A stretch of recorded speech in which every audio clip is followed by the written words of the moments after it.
안녕하세요. 베나TV 장보경 PD입니다. 베나TV는 후원금과 광고료를 제작비로 사용하고 있습니다. 많은 분들이 후원해 주시지만 아직은 부족한 상황입니다. 그래서 광고를 끝까지 꼭 봐주십사 부탁드리고 싶습니다. 더불어 베나TV 영상이 널리 알려지도록 공유도 많이 해주세요. 감사합니다.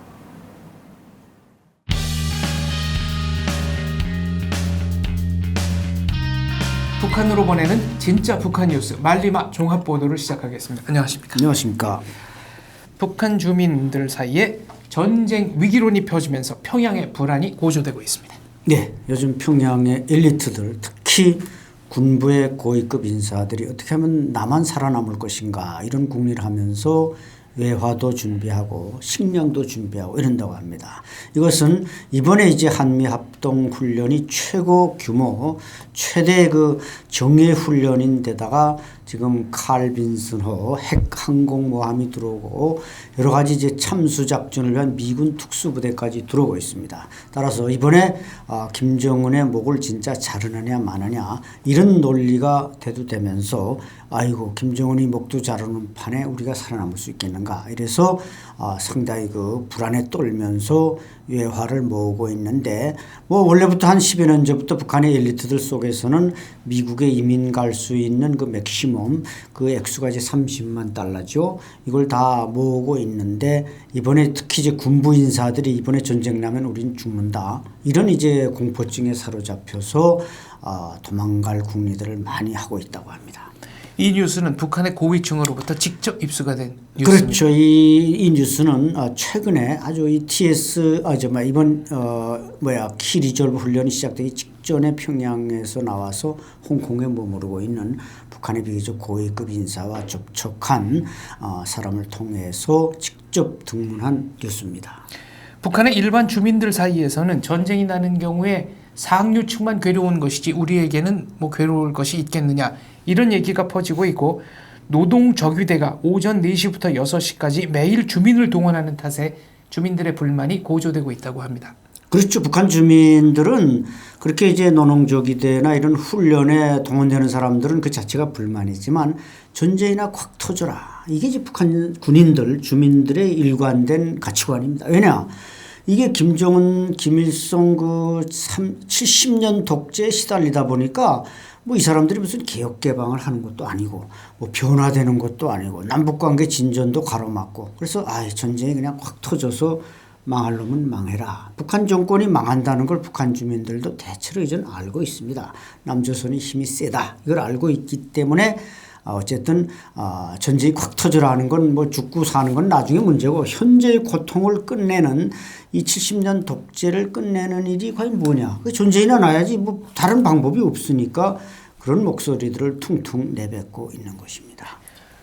네, 그 북한이 그러면 전쟁이 일어나면 우리는 피해 볼 게 없다, 고위층만 본다 이런 것들은 혹시 저희가 이제 북한으로 많은 영상물이나 아니면 이런 선전물들을 많이 보내고 있는데 이런 영향도 받았을까요? 당연하죠. 한류 문화로 지금 북한 사람들의 이 멘탈리티, 정신 상태는 남조선은 좋다. 이런 생각을 가진 사람이 10명 중 7명이 넘습니다. 따라서 남조선의 건 다 좋은데 남조선하고 전쟁에서 남조선이 이기면 우리도 그쪽 사람이 되는 게 아니냐. 이런 아주 대단히 개방적인 생각을 가지고 있는 것이죠. 따라서 평양 정권은 저절로 무너질 것 같지도 않고 우리가 타도하자니 다 타도하자고 들고 이러는 사람은 잡아 죽이지. 그러니까 차라리 그냥 남조선에 의해서든 미군에 의해서든 저게 콱 망하면 그때는 이제 우리 세상이 온다. 이런 이제 판단을 하고 그런 말들을 서슴없이 하고 있는 거죠.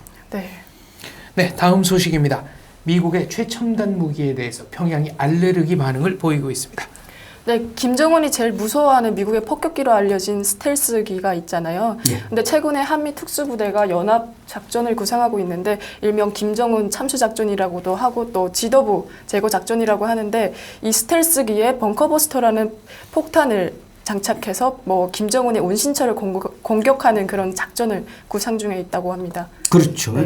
이 스텔스기라는 건 이제 비행기에 특수한 도장을 해가지고 레이더에 잡히지 않죠. 뭐 북한은 스텔스기가 아니래도 과연 북한 레이더가 제대로 우리의 전투기들을 잡아낼지 제가 군에 있어본 경험이 있지만 레이더가 대단히 그 열악하고 전기만 안 들어오면 또 레이더가 돌아가지도 않고 그런 상황인데 어쨌든 이런 스텔스 기능을 가진 비행기가 지금 미군에만 B2, B1B 또 B1 이런 아주 여러 종류가 있습니다. 이 비행기는 평양시에 실제로 날아갔다 돌아와도 북한이 이게 날아왔다 갔는지 아닌지를 모르는 겁니다. 근데 이 스텔스기들은 또 되게 괌에 있지만은 지금 이 이 키 리졸브 훈련 때는 우리 오산 공군기지에 와 있고 문제는 이 비행기들이 가지고 있는 그 핵탄두들 이것은 평양에 날아오는지도 모르게 날아와서 떨구면 북한으로서는 공군이 뜨지도 못하고 레이더로 발견되지도 않고 거기서 특히 북한이 가장 두려워하는 것은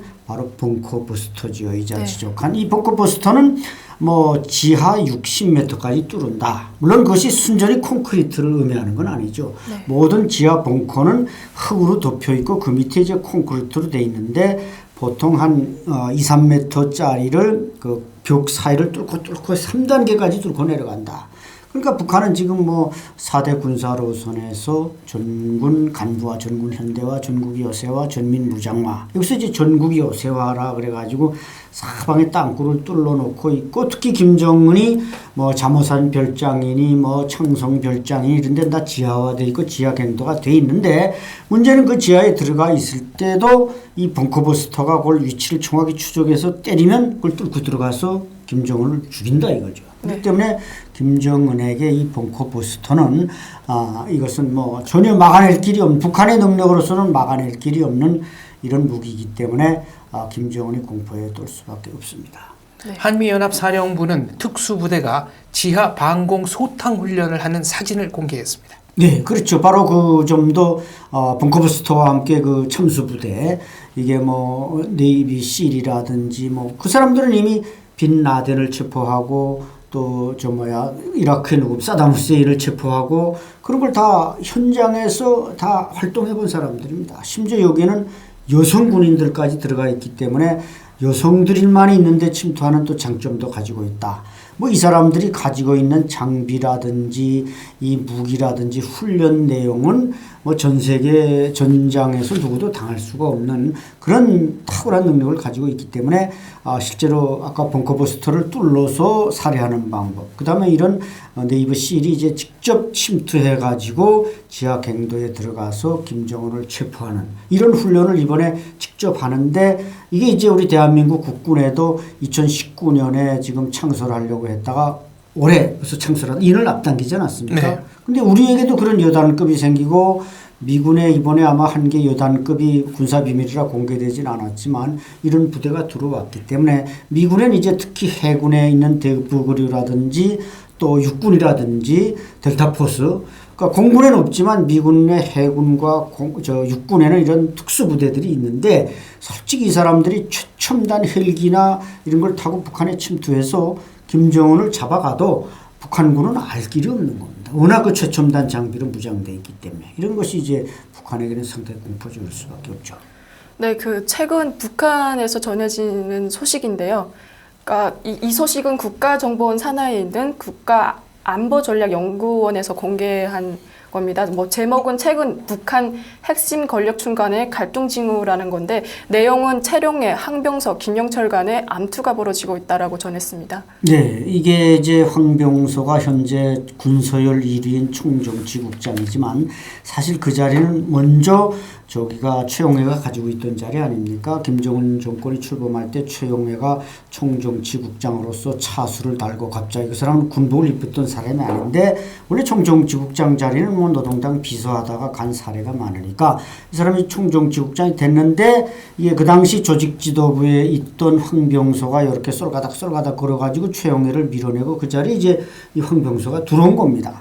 그 최용해가 볼 때는 이 황병서나 뭐 일부 사람들은 그냥 김정은에 대한 맹정맹동하는 것밖에 배운 게 없고 그러나 최용해가 볼 때는 나는 그래도 빨치산인 최현의 아들이다. 이런 뭔가 프라이드가 있죠. 그래서 그 북한의 어떤 그 동영상을 보니까 박봉주 내각 총리와 최용해가 나란히 걸어가는데 김정은 옆에 박봉주가 좀 접근하려고 하니까 최용해가 이걸 황병서를 밀어내가지고 저만치 쫓아내는 겁니다. 네, 몸으로 막는 장면이 나왔죠.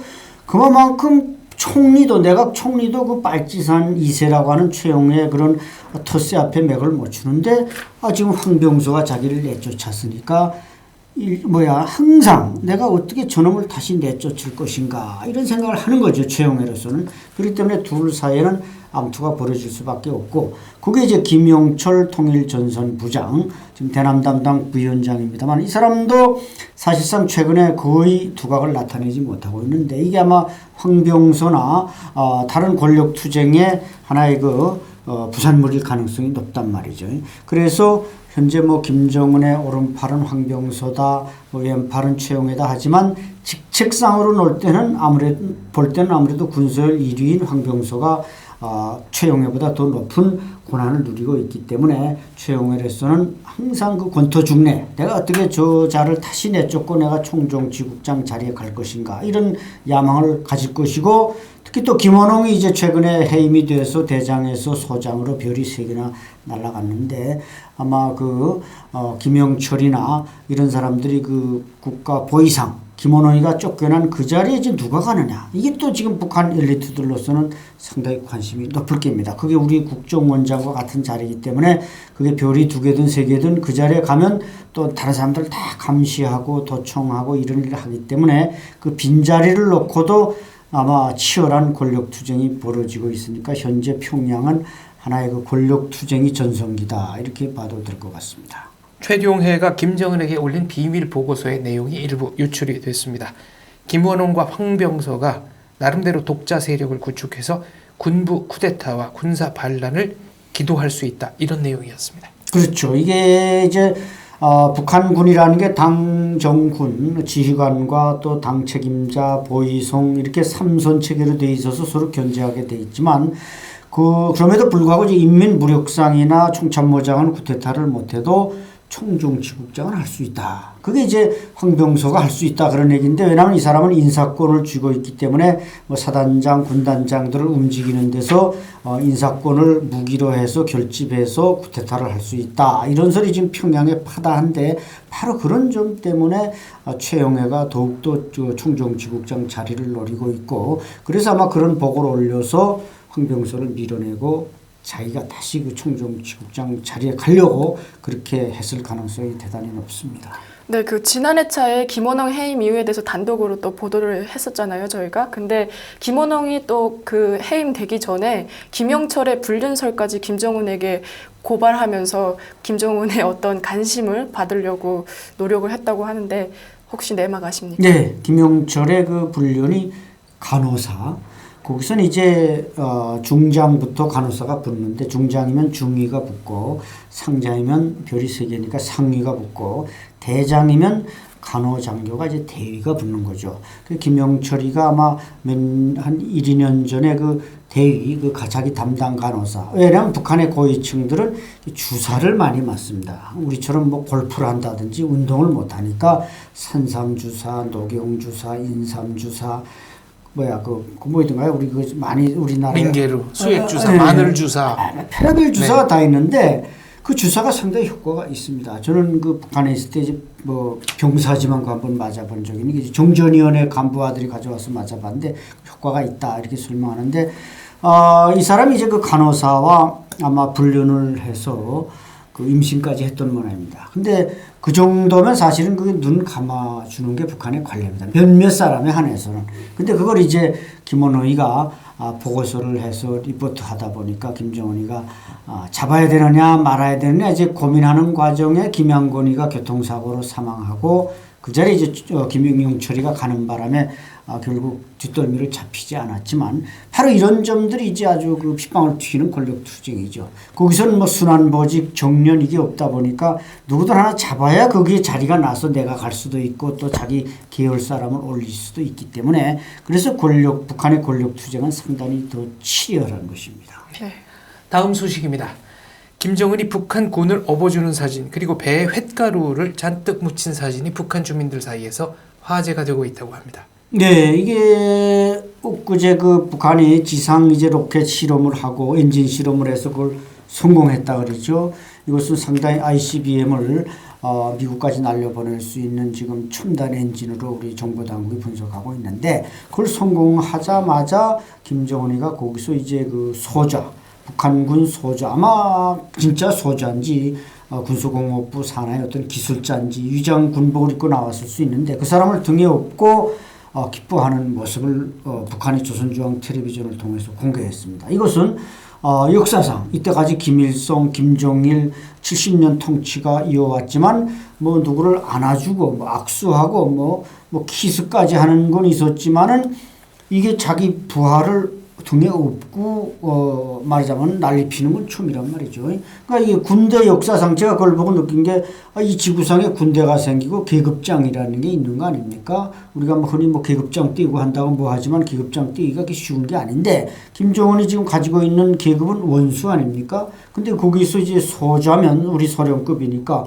그 소좌를 등에 업었다. 자기 부하를 이제 업은 셈인데 이것이 그러니까 이제 또 두 번째 말씀하신 그 김정은이 이렇게 여명거리 건설장을 건설하는데 이게 배에 햇가루가 잔뜩 묻었다. 석회석가루가 묻은 거죠. 그러니까 그건 아마 현지지도 하면서 이렇게 이제 벽에 기대서 뭘 살피다가 묻었는데 문제는 이것을 왜 그대로 털어내고 깨끗한 양복으로 보여주지 않고 또 자기 부하를 등에 업고 이것은 결국 우리가 2014년에 지팡이 정치라 그래가지고 김정은이가 지팡이를 짚고 나타나면서 다리를 쭈뚝거리지 않았습니까? 그때 물론 한 번 더 쭈뚝거렸고 또 그 2015년에 이렇게 팔에 붕대를 잔뜩 감은 그 깁스 모습도 보여줬단 말이죠.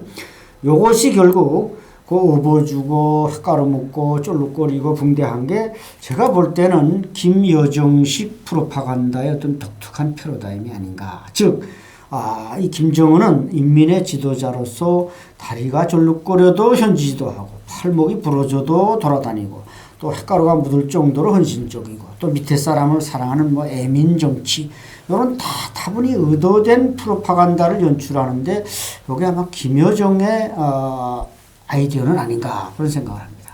네, 또 중요한 점은 이 시험이 지난 18일에 열렸잖아요. 그런데 네. 김정은은 이 시험을 놓고 3.18 혁명이다라고 하면서 다소 억지스러운 의미까지 부여했습니다. 그만큼 이제 그 장약이 이번에 그 로켓을 날려보낼 수 있는 장약이 자신들이 기대한 것 이상의 성과가 나왔다는 것이죠. 그래서 그 액체 연료를 물론 고체 연료로 교체시킨 고체 연료의 혁명이겠지만 김정은이 거기다 레볼루션, 혁명이라는 용어를 쓴 것은 적어도 최소량을 가지고 10,000km 이상을 날릴 수 있는 ICBM을 날릴 수 있는 그 실험의 성공이기 때문에 혁명이라는 말을 붙이고 거기다 3.18이라는 물론 날짜를 붙였겠지만 이런 걸 보면은 우리가 북한의 어떤 다른 기술은 열악하지만 이 ICBM을 왜 저렇게 서두르는가 지금 뭔가 트럼프 정권과 뭔가 협상의 제스처로서 하는 거라고 보기에는 너무 나이브하고 뭔가 미국이 자기네를 참수했을 때 미국 대륙에다 핵폭탄도 날리겠다 이런 식으로 생각을 하고 있기 때문에 감히 거기다 혁명이라는 말을 붙이지 않았나 보여집니다. 네, 또 한편 곧 4월 15일이잖아요. 그런데 네. 이게 또 이 실험이 발사가 성공을 했다고 하고 하니까 이 4월 15일에 맞춰서 경축 분위기 조성을 위해서 뭐 ICBM을 장착해서 뭐 발사할 가능성이 있지 않느냐라는 일부 전문가들의 분석도 있습니다. 그렇죠. 4.15는 소위 그들이 말하는 태양절, 김일성의 생일. 그것도 뭐 다른 해가 아니라 105돌, 북한이 즐기는 꽃꽂이는 해, 정주년입니다.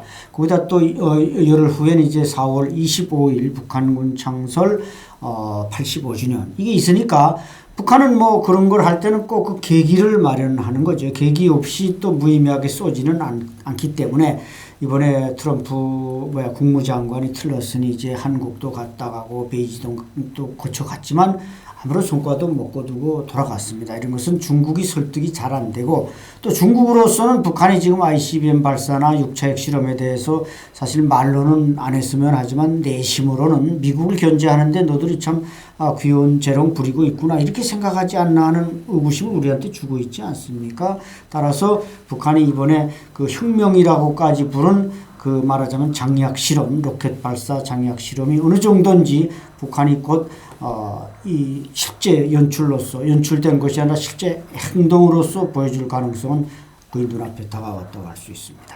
네. 다음 소식입니다. 김정은의 유일한 혈육인 여동생 김여정이 위독하다고 합니다. 병명은 골결핵입니다. 네, 김여정의 모습을 보면은 상당히 좀 이렇게 바디 균형이 좀 부족하고 뭔가 좀 허약해 보이지 않았습니까? 등장할 때부터.